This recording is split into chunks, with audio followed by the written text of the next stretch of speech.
Bien-aimés dans le Seigneur, nous vous saluons dans le nom précieux et puissant de notre Seigneur et Sauveur Jésus-Christ qui a fait une belle confession devant Pilate. Nous sommes très heureux une fois de plus ici pour apporter le message, pour annoncer la plus importante des affaires sur terre, à savoir la parole de Dieu. Bien-aimés dans le Seigneur, nous devrions chaque fois nous rappeler que le salut fut une décision personnelle de l'Éternel. C'est Dieu lui-même qui a décidé un jour de sauver l'humanité, de sauver l'humain, de sauver celui qui porte son image, celui qui est fait à sa ressemblance. Personne n'est venu pour dire à l'Éternel, s'il te plaît Seigneur, sauve-les. Personne n'est venu voir Dieu notre Père pour lui dire que non, Éternel, nous te prions, ils souffrent trop, délivre-les. Dieu a sauvé l'humanité à cause de son amour fécond, de son amour éternel, de son amour inconditionnel. Il a sauvé l'homme à cause de ses compassions qui se renouvellent chaque matin. Donc, c'est Dieu qui a manifesté cet amour. C'est pourquoi nous affirmons chaque fois que la chrétienté ou l'Église n'est pas une religion, c'est une révélation. Le royaume des cieux s'est approché. C'est Dieu qui est venu. Ce n'est pas l'homme qui est allé. Dans la religion, c'est l'homme qui va. C'est un peu comme on nous enseigne l'étymologie du mot religare. Donc, l'homme veut se reconnecter à travers des cérémonies, à travers des croyances, à travers des systèmes de croyances. Mais la chrétienté, c'est Dieu qui prend l'initiative pour venir sauver l'homme. Donc l'homme, quand il s'égare, l'homme, quand il se rebelle contre la volonté parfaite de Dieu dans le jardin, Dieu pense déjà à son salut. Dieu pense déjà comment récupérer l'homme qui est incapable de se sauver parce qu'il est maintenant loin de son intimité, loin de son Créateur. Et tout quand nous lisons toute la révélation scripturaire, c'est-à-dire que la Bible, nous nous rendons compte que dans l'Ancien Testament, c'est en fait, à travers tout ce qui a été écrit, c'est l'annonce, c'est la promesse du salut. Dieu à travers les prophètes, Dieu à travers beaucoup d'événements, Dieu est en train d'apporter à son peuple le message d'espoir qu'un jour le salut viendra. Donc l'Ancien Testament nous parle, nous annonce la promesse du salut. Dans le Nouveau Testament, c'est la manifestation du salut. Jésus-Christ est au milieu de son peuple. La chair, la parole s'est faite chair. Jésus-Christ vient. La Bible dit, il allait de village en village, faisant le bien, délivrant tous ceux qui étaient sous l'emprise du diable, chassant les démons, parce que Dieu était avec lui. Homme de douleur, habitué à la souffrance, le châtiment qui nous donne la paix est tombé sur lui. Donc, dans le Nouveau Testament, c'est Jésus-Christ qui vient, c'est la manifestation physique et spirituelle du salut. Dans les actes, c'est-à-dire que Jésus-Christ vient de monter, dans les actes, on vient de monter aux cieux, je veux dire, dans les actes, c'est l'expansion. C'est l'expansion de l'empire de l'évangile. Les apôtres sont en train d'annoncer l'évangile. Ils sont en train de répandre l'évangile. Parce que Jésus a dit, vous recevrez une puissance, le Saint-Esprit sur vous, et vous deviendrez mes témoins. Donc, les actes des apôtres, c'est le moment où on fait la propagande de l'Église. Et puis viennent les épîtres, les lettres. Dans les lettres de Jean, de Pierre, de Jude et de l'apôtre qui a écrit une grande partie du Nouveau Testament, nous voyons l'explication du salut. Parce que la doctrine chrétienne réside essentiellement dans les Écritures. C'est les Écritures qui nous disent que voilà, l'évêque a un tel rôle. C'est dans les Écritures qu'on nous parle, par exemple, comment s'opère la libéralité. C'est-à-dire que les dons, les collectes. C'est dans le Nouveau Testament que, par exemple, l'apôtre précise que chacun donne selon qu'il a conçu dans son cœur. Donc, sans se forcer, sans qu'il soit forcé. Donc, quand les gens, par exemple, disent que non, maintenant, on ne vient pas voir le prophète les mains vides, je dis non. Dans la nouvelle dispensation de l'Église, dans le Nouveau Testament, non. dans la révélation néo-testamentaire, ça ne se passe pas comme ça. Donc, la doctrine repose dans les lettres. Et dans le dernier livre de la Bible, qui est l'Apocalypse, c'est la consommation du salut. C'est la dernière étape du salut. C'est pourquoi on appelle cela, ce moment-là, on l'appelle l'eschatologie, c'est-à-dire que les derniers événements. Donc, c'est Dieu qui a promis le salut aux hommes. Donc, Jésus-Christ est venu et il a dit à plusieurs reprises que ma nourriture, c'est de faire la volonté de celui qui m'a envoyé, d'accomplir la volonté de celui qui m'a envoyé. Aujourd'hui, nous allons parler d'un événement capital, fondamental. C'est un événement qui a garanti, qui a apporté la provision du salut, de la foi de l'homme. C'est la résurrection corporelle de Jésus-Christ. Nous précisons bien sur le mot corporel, parce que Jésus est ressuscité avec son corps et il est monté avec un corps glorieux. C'est très important. Alors, notre message se trouve dans l'Évangile, naturellement, dans le livre de Jean, Jean 20, 1 à 18. Et nous rappelons encore que l'Évangile de Jean présente Jésus comme Dieu. Matthieu présente Jésus comme le Messie. Donc, c'est un livre écrit à ceux qui connaissaient la parole. Marc présente Jésus comme le serviteur souffrant. Je suis venu donner ma vie en rançon pour beaucoup. Et Luc présente Jésus comme le Fils de l'homme. Le Fils de l'homme est venu pour libérer tous ceux qui étaient sous l'emprise du diable. Et Jean présente Jésus comme Dieu. Donc c'est l'évangile de Jésus que nous allons voir, que communément nous appelons nous tous l'évangile de la révolution, de la révélation. Nous allons ouvrir nos Bibles parce que notre source se trouve dans la Bible. Nous allons lire au nom du Seigneur. La résurrection de Jésus-Christ. Jean 20, du premier verset au 18e. Nous lisons au nom du Seigneur. Le premier jour de la semaine, Marie de Magdala se rendit au sépulcre dès le matin, comme il faisait encore obscur.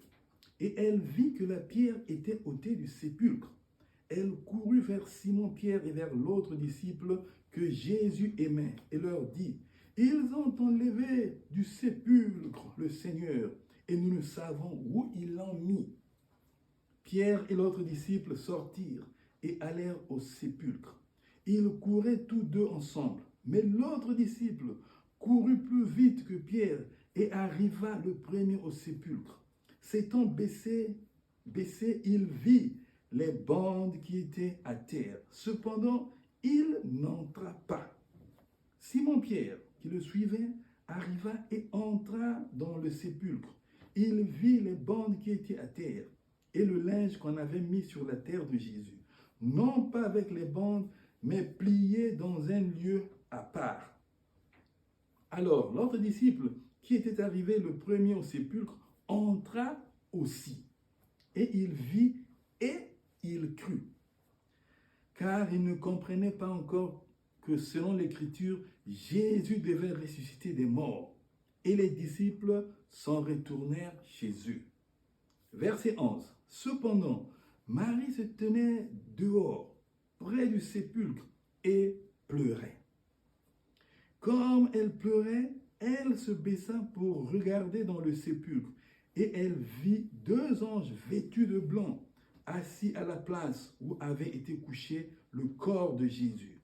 L'un à la tête, l'autre aux pieds. Ils lui dirent: femme, pourquoi pleures-tu? Elle leur répondit: parce que ils ont enlevé mon Seigneur, et je ne sais où ils l'ont mis. En disant cela, elle se retourna et elle vit Jésus debout, mais ne savait pas que c'était Jésus. Jésus lui dit: femme, pourquoi pleures-tu? Qui cherches-tu? Elle pensait que c'était le jardinier. Lui dit: Seigneur, si c'est toi qui l'as emporté, dis-moi où tu l'as mis et je le prendrai. Jésus lui dit: Marie. Elle se retourna et lui dit en hébreu: Rabboni, c'est-à-dire maître. Jésus lui dit, ne me touche pas, car je ne suis pas encore monté vers mon Père. Mais va trouver mes frères et dis-leur que je monte vers mon Père et votre Père, vers mon Dieu et votre Dieu. Marie de Magdala alla annoncer aux disciples qu'elle avait vu le Seigneur et qui lui avait dit ces choses. Amen. Nous allons prier. Seigneur notre Père, efface-moi devant ta croix. Parle à ton peuple, bénis-les par la puissance que tu as, Seigneur, d'apporter la vie par ta parole. Au commencement était la parole. Renseigne-nous, Seigneur. Ton peuple est là. Bénis-les par quantité de grâce. Au nom de Jésus, nous avons prié. Amen. Amen. Donc, c'est le récit de Jean sur la résurrection. La résurrection de Jésus-Christ. Nous disons bien la résurrection corporelle. Alors, nous allons voir les grâces qui sont dans ce message, verset par verset, mot par mot. Au verset 1, on nous dit, le premier jour, c'est-à-dire, c'était le dimanche.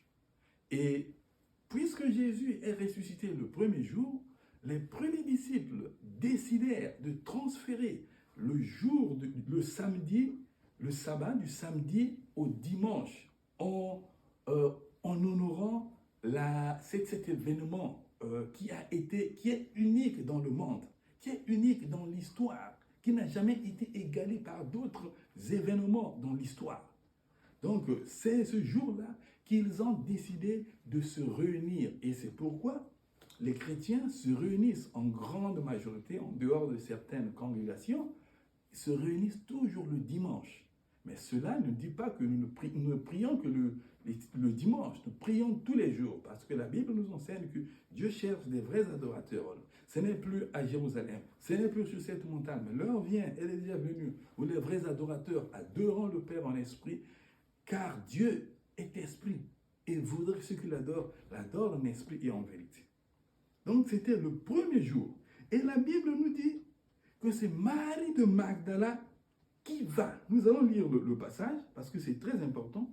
Marie de Magdala se rendit au sépulcre dès le matin. Comme il faisait encore obscur, elle vit que la pierre était ôtée du sépulcre. Donc c'est Marie de Magdala, la première, qui va se rendre compte qu'il y a un événement qui s'est produit là où on avait gardé l'Éternel. Marie de Magdala, nous connaissons son histoire, c'était une femme d'une vie qui n'était pas trop en ordre. Certains disent que c'était une femme qui allait d'homme en homme. Donc, elle a été restaurée parce qu'elle marchait maintenant avec Jésus et elle avait changé sa vie. Et c'est cette femme-là, la première, qui va découvrir qu'il y a eu quelque chose qui s'est passé. Mais pour elle, voyant que la pierre avait été ôtée, elle a pensé directement que les gens sont venus enlever le corps du maître. Avant les disciples auxquels Jésus avait confié l'Église, avant les apôtres auxquels Jésus avait donné la mission d'aller annoncer l'évangile de Jésus-Christ qui sauve, c'est une ancienne prostituée qui vient découvrir que le maître n'est plus là. C'est elle qui annonce d'abord le récit de la résurrection. Qu'est-ce que cela nous enseigne-t-il? Ton passé ne doit pas te retenir. Ce n'est pas parce que hier tu as été dans les ténèbres que la lumière ne te visitera pas. Ce n'est pas parce que tu as échoué hier qu'aujourd'hui tu vas encore échouer. Jésus-Christ nous dit que quand nous venons à lui, nous sommes une créature nouvelle, une création nouvelle. Les choses anciennes sont passées, voici toutes choses sont devenues nouvelles. Ne te laisse pas être prisonnier ou prisonnière de ton passé. Jésus-Christ fait une chose nouvelle dans ta vie. Si tu crois, si tu abandonnes les mauvaises choses, si tu abandonnes tes mauvaises voies, si tu crois sincèrement, le Seigneur apparaîtra. Il est fidèle. Il ne fait exception de personne. Il est juste. Sa fidélité dure toujours. Et c'est Marie qui vient. Et la Bible dit qu'il faisait encore matin.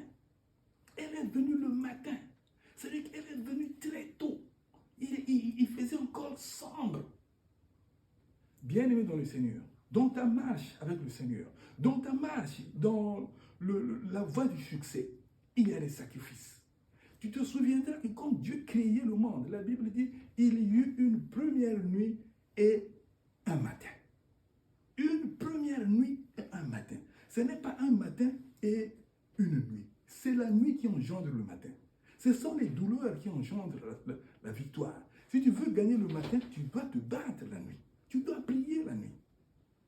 Donc ici, on nous enseigne que les choses de Dieu, il faut les prendre au sérieux et il faut en avoir vraiment l'avidité, être en hâte de les accomplir, de les vivre.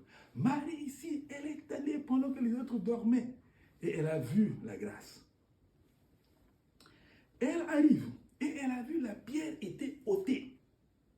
Pour elle, comme tout le monde, elle pensait qu'on avait volé le corps du Christ, bien aimé dans le Seigneur. Il y a des choses qui bloquent encore notre vie. Il y a des choses qui bloquent encore ta voie. Tu veux avancer, mais ça te retient. Si tu t'accroches au Seigneur Jésus-Christ, qui t'a donné tout pouvoir de marcher sur les serpents, sur les scorpions et sur toute la puissance de l'ennemi, tu verras sa gloire. Toute terre sera ôtée. Toute pierre sera ôtée. Tout ce qui te sert de barrière va tomber parce que quand le Seigneur arrive, les linteaux souffrent. Et Marie est venue, elle a vu cette pierre qui était ôtée. Et qu'est-ce qu'elle a dit? Elle est repartie vers les disciples pour leur dire que voilà, nous allons lire verset 2. Elle courut vers Simon, Pierre et vers l'autre disciple que Jésus aimait et leur dit, ils ont enlevé du sépulcre le Seigneur et nous ne savons où ils l'ont mis. C'est ça l'Église. Nous sommes ensemble. Tu ne peux pas gagner seul, bien-aimé dans le Seigneur. Tu ne peux pas gagner seul. La vie de l'Église, la vie de l'humain n'est pas solitaire. L'humain vit en société. Et l'Église, on a des anciens, on a des mamans, on a des enfants, on a des jeunes. C'est tout ça l'Église, parce que la Bible dit Dieu est notre Père. C'est ça, la communion fraternelle, la fraction du pain, la prière, tout ça, c'est ce que les ancêtres, les apôtres faisaient. Et quand elle a appris ça, elle est allée annoncer cette nouvelle-là. À qui annonces-tu la bonne nouvelle? Tu pries, tu lis la Bible, mais à qui annonces-tu? L'annonces-tu à tes amis? L'annonces-tu à tes parents? L'annonces-tu à tes voisins? Tu la gardes pour toi-même? Non. Jésus nous demande, va dire aux gens que je suis ressuscité. Va dire aux gens que je suis encore vivant. Va dire à tous ceux qui sont dans la boisson, tous ceux qui sont dans la drogue, tous ceux qui sont dans les forces ténébreuses, tous ceux qui ont fait allégeance à Satan, que je peux encore, ils peuvent encore revenir. Mes mains et mes bras sont encore ouverts. N'attends point à demain. Demain ne nous appartient pas. Et quand il a dit cela, Pierre et Jean, ayant entendu cela, la Bible dit, Pierre et l'autre disciple sortirent et allèrent au sépulcre. Ils sortirent. Ils ont dit, qu'est-ce qui se passe? Ils partirent. Et la Bible dit ici, et l'autre disciple que Jésus aimait. Nous savons que c'est l'évangile de Jean. Et nous savons que ce disciple-là, c'est Jean. Mais voyez l'humilité avec laquelle Jean est en train de s'identifier. Il ne veut pas mettre son nom. Il est humble. Il n'est pas comme nous autres là qui nous glorifions de titre.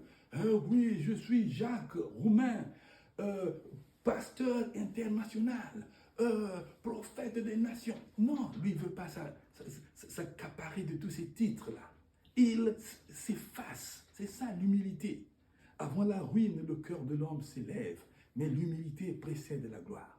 Ayez en vous les sentiments qui étaient en Jésus-Christ, lequel, en forme de Dieu, n'a point regardé son égalité avec Dieu comme une proie à arracher, mais s'est humilié volontairement jusqu'à la mort, même la mort de la croix. C'est pourquoi Dieu lui a donné un nom qui est au-dessus de tout nom, afin que devant le nom de Jésus-Christ, tout genou fléchisse dans les cieux, sur la terre, sous la terre, et que toute langue confesse que Jésus-Christ est Seigneur. Donc l'humilité est de base. L'humilité est requise. L'humilité doit être notre ADN. Jésus-Christ sur la croix. Lui qui injuriait ne rendait point injure pour injure. Lui qui calomniait ne murmurait pas mais se remettait entre les mains du juste juge, qui juge d'un jugement avec justice. J'ai nommé l'Éternel et ma justice, Jéhovah Tchikino. Donc l'humilité, l'apôtre ici ne se nomme pas. Il dit seulement que l'autre disciple que Dieu aimait. Soyons humbles, bien-aimés. Le monde va passer. Le monde et sa convoitise passent. Vanité de vanité, tout est vanité. Et la Bible dit, ils coururent, mais Pierre, certainement plus âgé, allait lentement. Et Jean, plus jeune, parce que Jean était jeune, courut vite. Et la Bible dit, il arriva le premier au sépulcre, mais n'entra pas. Il s'arrêta là. Et Pierre qui arrivait, certainement avec le poids de l'âge, avec les événements, avec la famille, il arriva et il entra. C'est souvent ce qui arrive dans la vie. Beaucoup de gens aiment partir vite, brûlant les étapes, ne prenant pas le temps de se préparer. Et quand ils arrivent, parfois ce sont des erreurs. Mais la Bible dit tout a été écrit, ce livre a été écrit pour nous servir d'exemple afin que nous pratiquions les bonnes œuvres. Donc apprenons des erreurs des autres, apprenons à nous corriger, apprenons à être patients. La Bible dit, le jeune n'entra pas. Et Pierre arriva. Pierre entra. La Bible dit, quand Pierre entra, il vit les bandes et le linge. Quand il entra à l'intérieur, Jean est encore dehors, mais lui il entre, il voit le corps n'est pas là. Il est dans le doute, il se dit qu'est-ce qui se passe? Il se rappelle qu'il y a quelques jours, le maître les avait lavé les mains et Jésus avait fait un geste, il avait pris le linge, il s'en est saint, il a mis ça autour de sa taille, il a attaché. Quand il voit le linge, il se rappelle, mais qu'est-ce qui se passe? Et il voit les bandes, il voit le linceul. Bien-aimé dans le Seigneur, la profondeur appelle la profondeur, la hauteur appelle la hauteur. Si tu es léger, les choses n'arriveront pas. Ce sont les violents qui s'en emparent. Ce sont les violents. Il faut te donner de la force, il faut te donner du temps, il faut étudier. Tu veux être le meilleur avocat, il faut étudier. Tu veux que ton pays se développe, il faut suivre, il faut avoir une orthodoxie financière. Il faut respecter la justice, il faut s'organiser. Il y a un prix à payer. Et la Bible dit, quand Pierre est entré, Jean aussi est entré. Il y a certaines choses dans ta famille, il y a des déclics. Il y a des gens qui sont là, qui ouvrent les portes pour que les autres viennent. Il y a des gens qui ont cette faculté. Certains gens sont nécessaires dans ta vie pour des étapes. C'est pourquoi l'Église est importante. Nous devons être ensemble. Nous sommes une famille. Ne marche pas par toi-même. Et la Bible dit, quand ils ont vu cela, ils repartirent. Suivez bien. Ils ont vu cela, ils repartirent. Mais au verset 11, il y a quelque chose qui se passe. Nous allons lire. Cependant, Marie se tenait dehors, près du sépulcre, et pleurait. Cette Marie-là qui est venue le matin, avant les disciples, avant les apôtres, cette Marie-là qui était une ancienne prostituée, une vie désordonnée, une vie déshonorée. C'est cette femme-là qui reste pendant que les disciples repartent.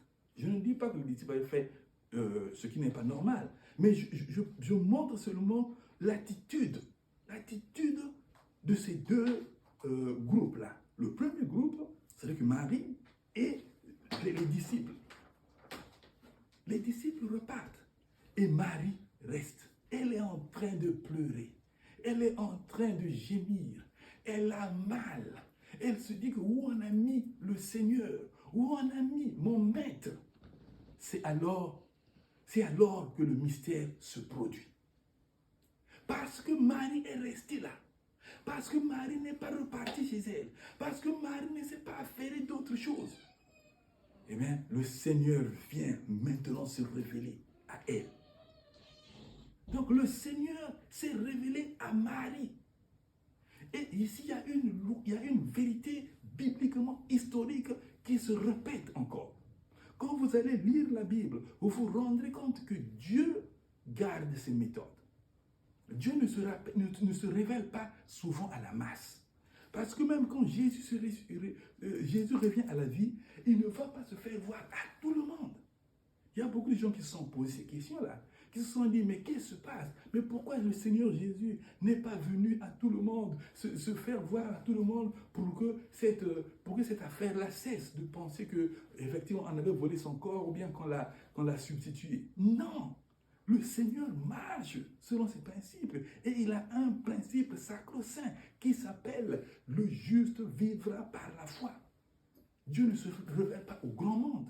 Quand il est venu à Abraham 12, il a dit, Abraham, je ferai de toi une grande nation. Il avait parlé à Abraham, pas à tous les Irakiens. Quand Ésaïe le voit, le jour de la mort du roi, j'ai vu le ciel ouvert. C'est à Ésaïe qu'on envoie ça. Ce n'est pas à tout Israël. Quand il vient à Jérémie, il dit, Jérémie, tu es jeune, mais je t'envoie. Si tu trembles, je te ferai trembler. C'est à Jérémie qu'il vient parler. Quand il vient à Gédéon, il dit, Gédéon, va avec ta force, n'aie pas peur, je serai avec toi. Il ne vient pas parler à la masse. Quand l'apôtre porte dans le chemin de Damas, rencontre Jésus, ceux qui sont autour de lui n'entendent pas. Donc il y a un principe, Dieu, c'est pourquoi on dit le royaume des cieux est caché. Celui qui le trouve le cache, achète, vend tout ce qu'il a, il l'achète. C'est une manière de parler. Donc ici, c'est ce principe-là qui se révèle. Et puisque Marie a persévéré, le Seigneur s'est révélé pour la première fois à une ancienne prostituée. Et tu te souviens que Jésus, tout au long de son message, il a toujours dit que les prostituées, il a dit en plusieurs passages que les prostituées vous dévanceront dans le royaume des cieux. Les publicains vous dévanceront dans le royaume des cieux. Bien-aimé dans le Seigneur, sois humble. Bien-aimé dans le Seigneur, quand tu marches avec le Seigneur, continue et le Seigneur ne t'abandonnera pas. Donc, dans cette résurrection, la première des femmes, la première qui voit Jésus-Christ, c'est une ancienne prostituée. Je me souviens encore, quand j'étais au lycée, je lisais un texte de René de Chateaubriand, un texte qui m'avait beaucoup plu. Bon, il n'a vraiment pas beaucoup d'attrait avec la Bible, mais il comparait certains éléments de la vie qui apparaissent aux premiers hommes ou aux premières sociétés ou aux premières nations. C'est-à-dire que parfois, ceux à qui nous pensons que c'est eux qui verront les premières choses ne le sont pas. Ici, le Seigneur vient se révéler à Marie, parce que Marie est restée, elle s'est levée le matin. Elle a vu, elle a informé, elle a pleuré, elle a désiré, elle a vivement désiré. Tu veux des grâces dans ta vie, il faut vivement les désirer. Tu veux parler en langue, il faut vivement les désirer. Tu veux des miracles, il faut vivement les désirer. Il faut vivement les désirer. Et la résurrection s'est produite. Et puis le Seigneur est monté aux cieux. Alors, quels sont les résultats? Quelles sont les bénédictions qui ont découlé de la croix? Parce que si Jésus-Christ n'était pas ressuscité, notre foi serait vaine. C'est la résurrection, la pièce maîtresse. La résurrection est un moment inégalé dans l'histoire de l'humanité. C'était un moment suprême qui a changé la vie. La mort de l'humain n'arrête pas sa marche dans la vie. La mort de l'humain conditionne deux choses. Soit tu vas dans la souffrance éternelle, soit tu vas dans la gloire de Dieu. Mais Jésus-Christ aujourd'hui, dans sa gloire, te dit, venez à moi vous tous qui êtes fatigués, et je vous donnerai du repos. J'enlèverai vos fardeaux, j'essuierai vos larmes, je te donnerai un nouveau cœur, tu auras un nouveau départ, les choses anciennes passeront. Moi non plus, je ne te condamne pas. Moi non plus, je ne te condamne pas. Car Dieu a tant aimé le monde qu'il a envoyé son Fils unique, afin que quiconque croit en lui ne périsse point, mais qu'il ait la vie éternelle, la vie de Dieu. Et cette vie a été garantie par la résurrection de Jésus-Christ. Sans la résurrection, notre foi serait vaine. C'est la résurrection qui signe, qui garantit notre vie éternelle. Donc c'est très très important. Maintenant, nous allons voir ensemble les bénédictions, les grâces, les résultats qui ont découlé de la résurrection de Jésus-Christ. La première des choses, nous allons les lire, c'est que dans Romains 6, 9, on nous dit « Nous savons que Christ ressuscité ne meurt plus ». Donc ça, c'est une garantie que nous avons un sauveur, nous avons un frère, nous avons un parent, nous avons un prêtre, nous avons un roi qui ne meurt plus et qui est proche de nous. Ça, c'est l'une des premières bénédictions de la résurrection. La deuxième, c'est la repentance. Nous allons lire « Le Dieu de nos ancêtres a ressuscité Jésus que vous avez tué en le clouant sur le bois. Dieu l'a élevé à sa droite comme prince et sauveur pour donner à Israël la repentance. » Donc nous savons que la repentance est l'un des fruits de la résurrection de Jésus-Christ. Et ça, ce que nous lisons là, c'est dans des actes. Ce sont les apôtres qui sont en train d'annoncer cela à Israël. Que Israël, maintenant, à cause de Jésus qui est ressuscité, tu as la repentance. Et par extension, toi et moi, nous avons la repentance. C'est pourquoi la Bible dit, repentez-vous de vos péchés. Si tu confesses tes péchés, je suis fidèle et juste pour te les pardonner et pour te purifier de toutes vos iniquités. Si vous confessez le Seigneur de votre bouche et vous croyez de tout votre cœur que Dieu l'a ressuscité d'entre les cœurs, d'entre les morts, vous serez sauvés.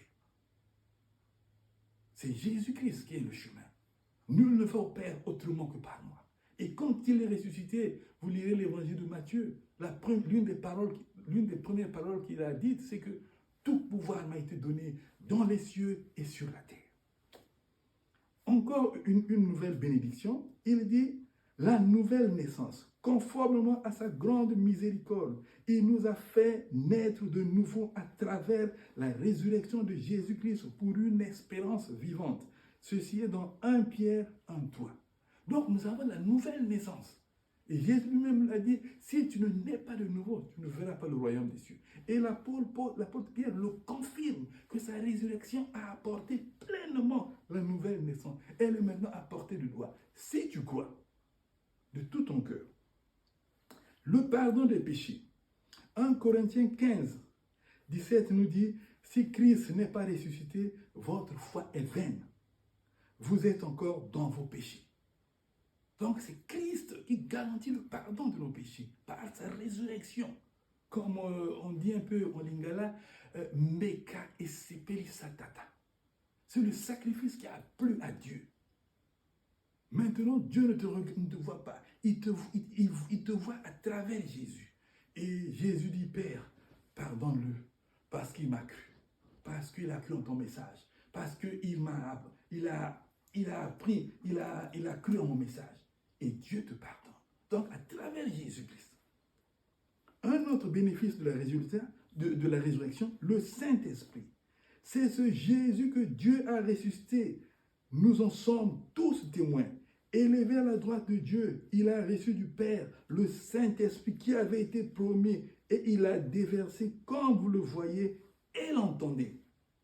Ça, c'est le jour de la Pentecôte. Donc, le Saint-Esprit est un résultat. La venue du Saint-Esprit, c'est un résultat de la résurrection. Maintenant, le Saint-Esprit est là, le grand jour est arrivé. Parce que Jésus a payé le prix. Et il est ressuscité. Un autre bénéfice, c'est dans Romains 8, 34, la Bible dit, qui les condamnera? Christ est mort, bien plus, il est ressuscité, il est à la droite du Père et il intercède pour nous. Donc on a quelqu'un, un avocat auprès du Père. Maintenant, à cause de son sacrifice, de sa résurrection, on a un avocat auprès du Père qui défend notre cause. Quand nous demandons, nous signons notre prière au nom de Jésus-Christ, Jésus-Christ dit, oh, Père, Père, tu dois le bénir parce qu'il me connaît et il a cru en mon message. Et cela est écrit dans Romains 8, 34. Un autre fruit, la communion avec Jésus et sa protection personnelle. Je suis avec vous tous les jours jusqu'à la fin du monde. C'est dans Matthieu 28, 20. Parce que Jésus est ressuscité avant de repartir au ciel. Il dit, allez, faites de toutes les nations les disciples, les baptisant au nom du Père, du Fils et du Saint-Esprit, et enseignez-leur tout ce que je vous ai enseigné. Voici, bon, après quelques versets, voici, je suis avec vous tous les jours jusqu'à la fin des temps. C'est une promesse, une garantie. Il est avec nous, il marche avec nous. C'est pourquoi il dit, quand tu marcheras dans les eaux, tu ne seras pas noyé. Quand tu marcheras dans le feu, tu ne seras pas brûlé. Je suis avec vous. N'ayez pas peur, j'ai vaincu le monde. Une autre bénédiction, c'est la preuve du jugement à venir. Dieu a fixé un jour où il jugera le monde avec justice par l'homme qu'il a désigné. Il en a donné à tous une preuve certaine en le ressuscitant. Donc la résurrection a désigné Jésus comme le juge qui jugera les vivants, qui jugera les humains. Et nous, quand nous croyons en lui, nous passons du jugement à la vie. Nous ne sommes plus jugés. Voilà l'un des bénéfices, l'un des grands résultats de la résurrection de Jésus-Christ. Et nous avons aussi un autre, le salut de la colère future de Dieu. Nous attendons du ciel son Fils qu'il a ressuscité, Jésus, celui qui nous délivre de la colère à venir. Donc la colère qui est en train de venir, puisque Jésus est ressuscité, ça ne nous concerne pas. Donc nous avons le visa d'aller chez Papa, d'aller passer la vie éternelle avec Dieu. Et nous avons aussi un autre bénéfice, notre propre résurrection d'entre les morts. Nous savons en effet que celui qui a ressuscité le Seigneur Jésus nous ressuscitera aussi avec Jésus et nous fera paraître avec vous dans sa présence. Donc, celui qui a ressuscité, Jésus, va aussi nous ressusciter et nous serons ensemble pour toujours avec lui. Donc, voilà les bénédictions. J'ai mis devant toi la malédiction et la bénédiction. Mais moi, je te dis, choisis la bénédiction. C'est la bénédiction de l'Éternel qui enrichit. Et quand il la donne, il la fait suivre d'aucun chagrin. Et la plus grande bénédiction, c'est Jésus-Christ. Nous sommes très heureux, bien-aimés dans le Seigneur. Continuons à marcher avec le Seigneur. Le temps est court. Rachetons les jours. Rachetons les temps. Les jours sont mauvais. Je me souviens encore du premier jour où ma mère m'a conduit à l'école. J'avais, je pense, 4 ans, 5 ans, 5 ans, quelque chose comme ça. Mais c'est comme hier. Le temps passe. Où passons-nous l'éternité? Ne suivons pas ceux-là qui sont en train de vendre les illusions. Ceux qui nous parlent de ces connaissances occultes qui en fait ne conduisent qu'à la mort. Parce que c'est le désir de Satan. Alors, avant de conclure ce message de la résurrection, je vais te demander de donner ta vie à Jésus-Christ. Donne ta vie à Jésus-Christ, bien-aimé dans le Seigneur. Travaillons pendant qu'il est temps, pendant qu'il est jour. La nuit approche où plus personne ne peut travailler. Je vais te montrer une prière. Si tu l'as fait avec un cœur sincère, le Seigneur viendra chez toi et ton nom sera écrit. Tu passeras de la communauté de la mort à la communauté de la vie. C'est ça qu'on appelle la nouvelle naissance. Écoute cette prière. Si elle te plaît, tu la fais et le Seigneur entrera dans ta vie. Seigneur Jésus-Christ, je reconnais que j'ai conduit ma vie moi-même, loin de toi. Je me repens de mes fautes. Pardonne-moi, Seigneur. Pardonne-moi de toutes mes fautes, parce que j'ai conduit ma vie loin de toi, loin de ta parole. Laisse que ton Saint-Esprit entre en moi, me dirige. Fais de moi une personne, une nouvelle personne. Que ton esprit soit maintenant avec moi. Si cette prière te plaît, tu la fais. Et le Seigneur viendra vivre avec toi. Et tu seras sauvé. Et tu iras dans une église où on prêche Jésus-Christ. Où on ne prêche pas les choses périssables de la terre. Alors, je vais prier pour toi qui as écouté ce message. Seigneur notre Père, c'est toi qui nous a envoyés sur cette terre. C'est toi, notre Rédempteur. C'est toi, le salut. Il n'y a pas de salut en un autre. Il n'y a qu'un seul nom qui nous a été donné sur la terre, par lequel nous devons être sauvés. Le nom de Jésus-Christ. Seigneur, je prie pour tout ton peuple. Bénis-les, garde-les, garde-les, garde-les, bénis-les encore. Délivre-nous de toutes les fautes, délivre-nous des forces du mal, délivre-nous des forces occultes, délivre-nous des péchés de la chair, délivre-nous des liens générationnels, délivre-nous de tout ce que l'ennemi fait, Seigneur. Mets en nous un esprit nouveau pour que nous t'adorions aujourd'hui et à jamais. C'est dans le nom précieux et puissant de notre Seigneur et Sauveur Jésus-Christ qui a vaincu la mort, qui a vaincu Satan, qui a vaincu toutes les forces ténébreuses, qui a vaincu tout ce que l'ennemi prépare contre nous. Au nom de Jésus, nous avons prié. Amen. Soyez bénis encore.